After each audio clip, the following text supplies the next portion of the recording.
Bem-vindos ao Globaliza, seu canal no YouTube. Bem-vindo a você que nos acompanha, que vem curtindo o canal, que vem nos apoiando. E bem-vindo a vocês que participam, que fazem o canal acontecer do lado de cá, da câmera, que é Daniel Calazans e Márcio Câmara. Bom, hoje, dia 18 de julho de 2022, entra em vigor um novo reajuste dos combustíveis, tarifas que realmente têm estrangulado a classe média, têm repercutido em todos os preços da cadeia produtiva. Com esse aumento, a gasolina chega a um aumento de 68% ao ano, em 2022, neste ano, na verdade, né? E o Copom, agora, recentemente, elevou a nossa taxa de juros, estamos a 13,25%, superamos a Rússia, que era o campeão até então, com 9,5%. Nós temos hoje a triste marca de país com a maior taxa de juros do mundo. Provavelmente uma necessidade para combater a inflação, que é um temor. Todos nós, brasileiros, temos uma triste lembrança da inflação, não queremos que aquela corrida inflacionária volte ao país. E ainda na linha de aumento de preço, tem também, segundo a Agência Brasil, a ANEEL dá conta que com o desenvolvimento de energia elétrica está deficitária em 30 bilhões. Então, mais reajustes agora em tarifa elétrica virão pela frente. Câmara, começo por você. Combustível não para de subir, a cada 30, 40 dias um novo reajuste, realinhamento internacional. A Petrobras é a vítima, é a vilã ou muito pelo contrário? Não, a Petrobras vítima não é, né? Quer dizer, o que ela não é, eu posso dizer, o que ela é, eu não tenho certeza, mas vítima não é, porque ela está no seu objeto social, ela está no mercado que impõe, né, que toda a geopolítica impacta muito esse mercado, e é uma oscilação desde as crises do petróleo de 1973 para cá, que realmente impactam esse mercado. Então, ela se constituiu para ser um player global num mercado desse. Então, ela não pode se vitimar de ter o seu objeto social sendo assim, extremamente atendido ali, porque é exatamente isso que é uma parte do objeto social dela, que é lidar num mercado complexo como esse. Bom, eu ainda entendo o lado social da Petrobras, desde a sua fundação lá atrás, como sendo talvez o principal objetivo dela, que é proteger o Brasil contra a oscilação do petróleo. Então, para a gente não ficar direto de frente com os outros players e fornecedores.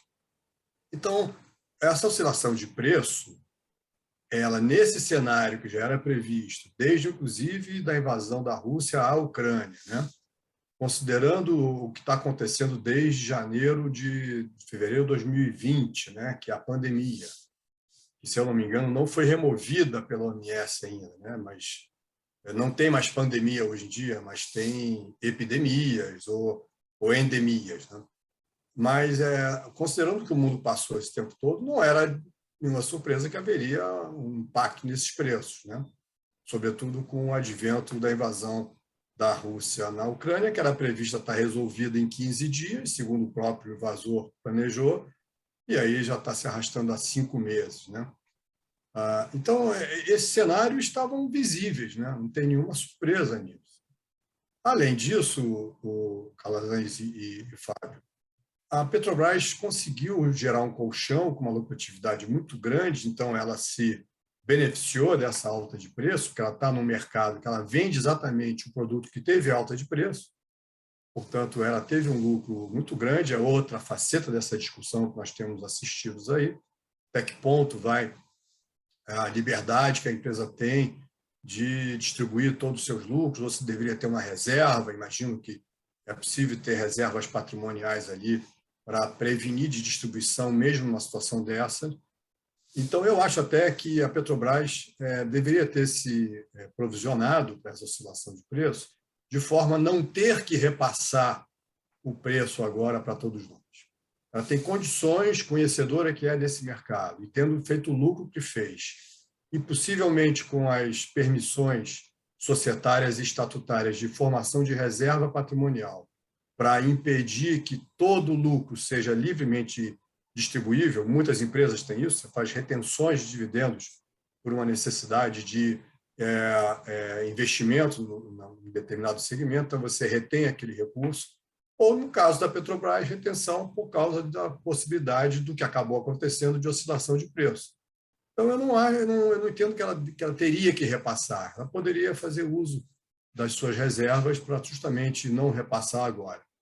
Então, não sei porque não fez isso, não sei qual é, digamos, a liberdade que a administração dela tem, parece que tem muita autonomia ali dentro também, é isso que eu vejo a queixa aí do próprio Congresso, do Poder Executivo, que é, no fim do dia, o sócio dela, né? Então, é outra estranheza, como sócio tem que ficar constrangido para fazer um pedido desse com a empresa que está sob seu comando, né? Então, não vejo ela como vítima, não, Fábio. Esse é o meu raciocínio inicial. Eu vou compartilhar também um pouco do meu pensamento, e aí eu não sei se o Calazans vai comentar, ou se ele também vai aproveitar esse espaço para perguntar, fique super à vontade, Calazans. Eu acho que no Brasil sempre houve uma grande crítica das empresas que têm participação do governo e que não têm rentabilidade. Grandes elefantes brancos que só geram custo. No momento em que uma empresa aproveita um cenário macroeconômico e tem lucro com isso, ela é igualmente criticada. Acho que a gente também tem que refletir que modelo nós queremos de empresa no Brasil. A Petrobras, ela efetivamente não é do governo. O governo é um dos acionistas dela. Então, não é razoável também que o único acionista queira ditar todos os ditames, né, ditar todas as orientações, melhor dizendo. Por outro lado, se ela gerou um lucro absurdo, o governo pode destinar esse lucro que lhe compete, que lhe cabe, que ele recebeu da Petrobras, para os seus programas sociais, ou até mesmo para criar um fundo para equalizar esse preço. Calazans, nós, contribuintes, estamos sofrendo o aumento na bomba. Mas, por outro lado, devemos esperar que uma empresa privada tenha essa função social tão relevante? Boa pergunta, Fábio. Eu já também quero emendar aqui na conclusão do meu raciocínio uma pergunta para o nosso amigo Câmara, aí, que é o mentor desse assunto de hoje. Eu tenho muitas dúvidas, viu? Eu compactuo desse teu raciocínio, porque a gente tem no Brasil, não tem um bom entendimento do que é empresa pública, do que é empresa privada, o que é uma autarquia ou anarquia. Então, as pessoas ficam muito em dúvidas qual é a participação, né? Empresa privada, empresa pública, autarquia, fundações. Então, o Brasil, principalmente nós que somos leigos, de uma forma geral, não tem muito entendimento de como isso funciona, tanto do aspecto administrativo e jurídico, quanto do aspecto econômico. Tá? Mas eu me repito, me coaduno, né? Me alinho com o teu pensamento, que a gente tem que ver. Se é uma empresa privada, ela tem que raciocinar, e aí o governo também tem que trabalhar e apresentar isso para o público, o que é que está acontecendo. Mas, diante de tudo isso, eu quero fazer uma pergunta para o nosso amigo Câmara.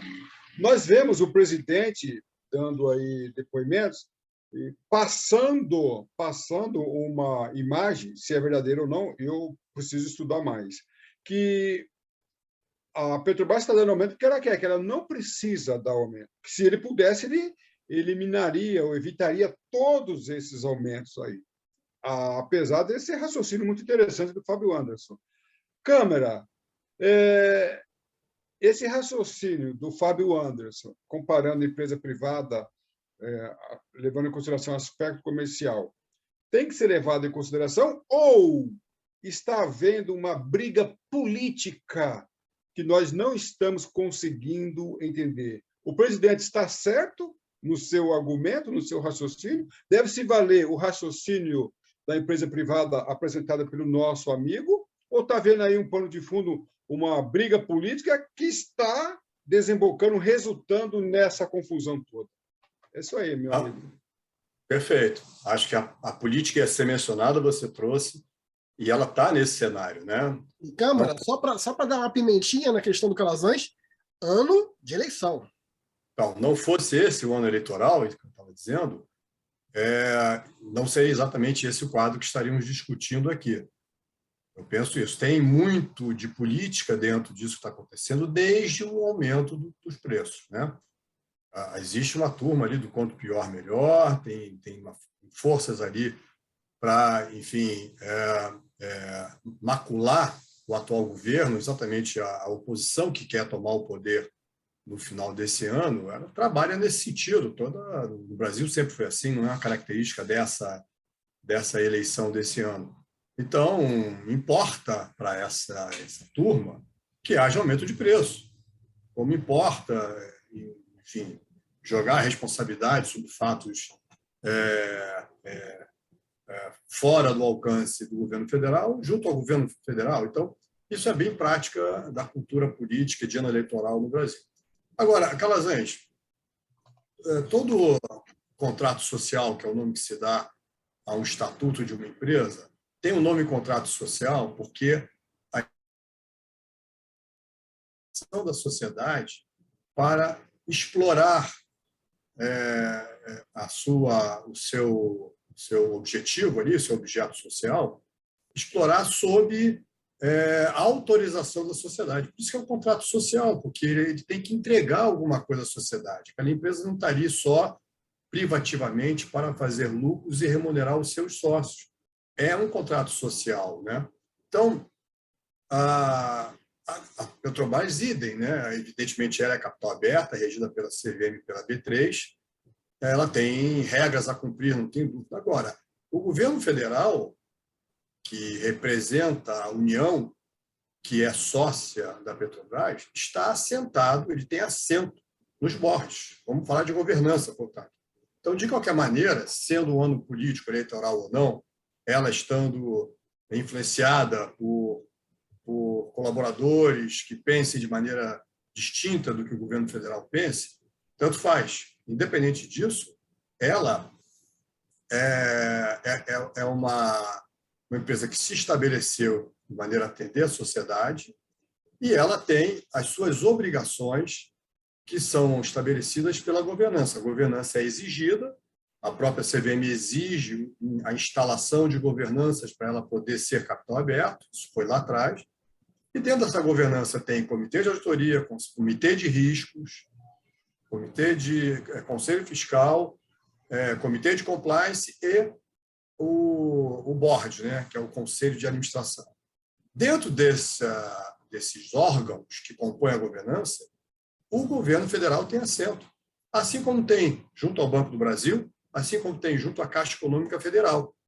Tem obrigação de ter assento, assentos correspondentes à sua maioria. Se ele tem 3/5, ele vai ter 3 de 5 cadeiras assentadas por seus representantes. Então, eu não consigo entender como é que os planos não foram feitos. Aí eu entro na parte técnica.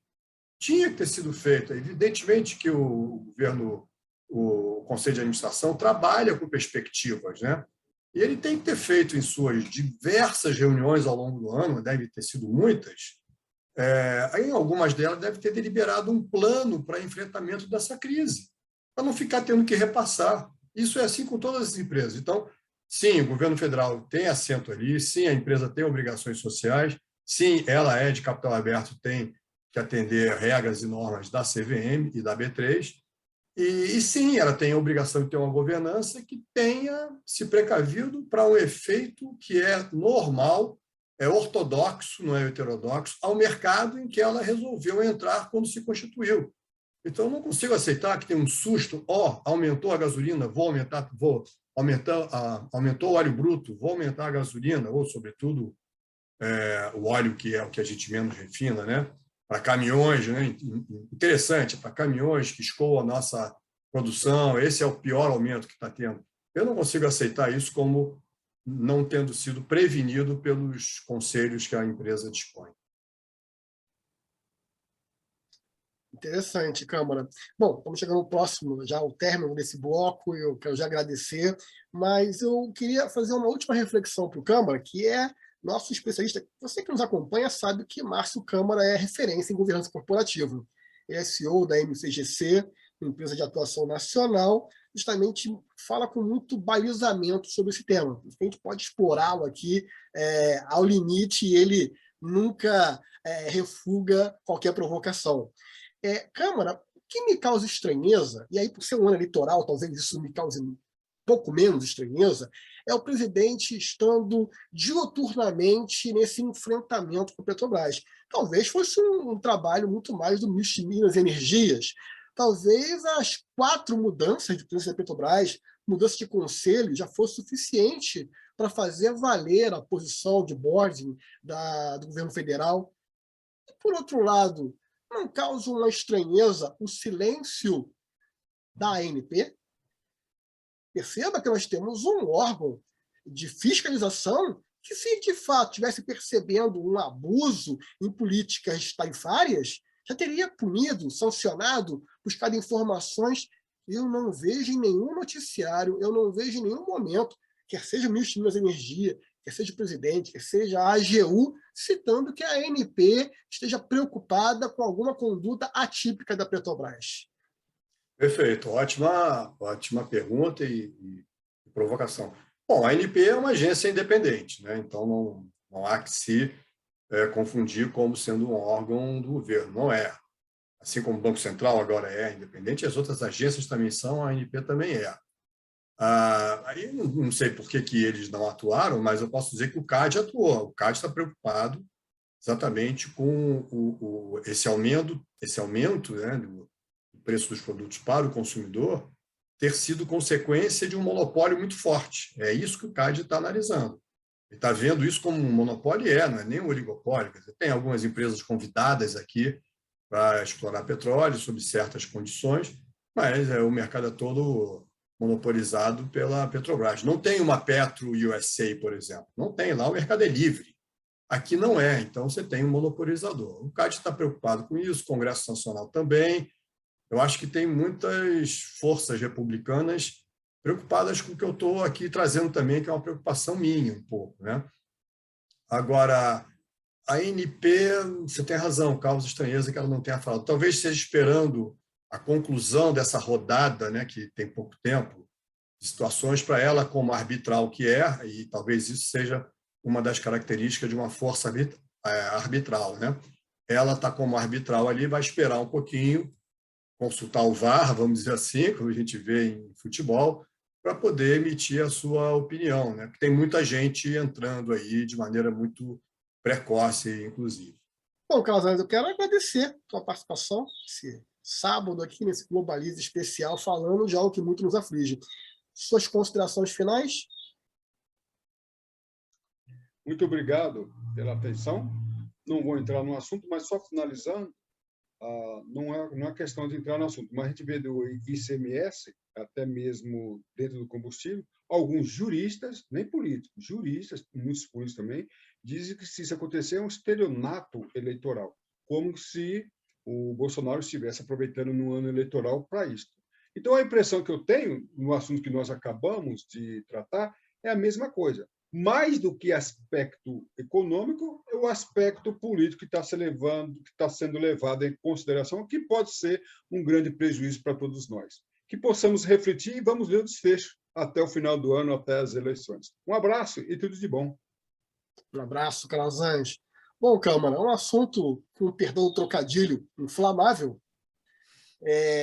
E, para tanto, eu queria também agradecer a você essa observação. Eu acho que é um assunto que, dada a relevância da cadeia produtiva, ele não se esgota numa conversa, a gente vai discutir ao longo do tempo mais um pouco, mas eu queria ouvir a sua saudação final.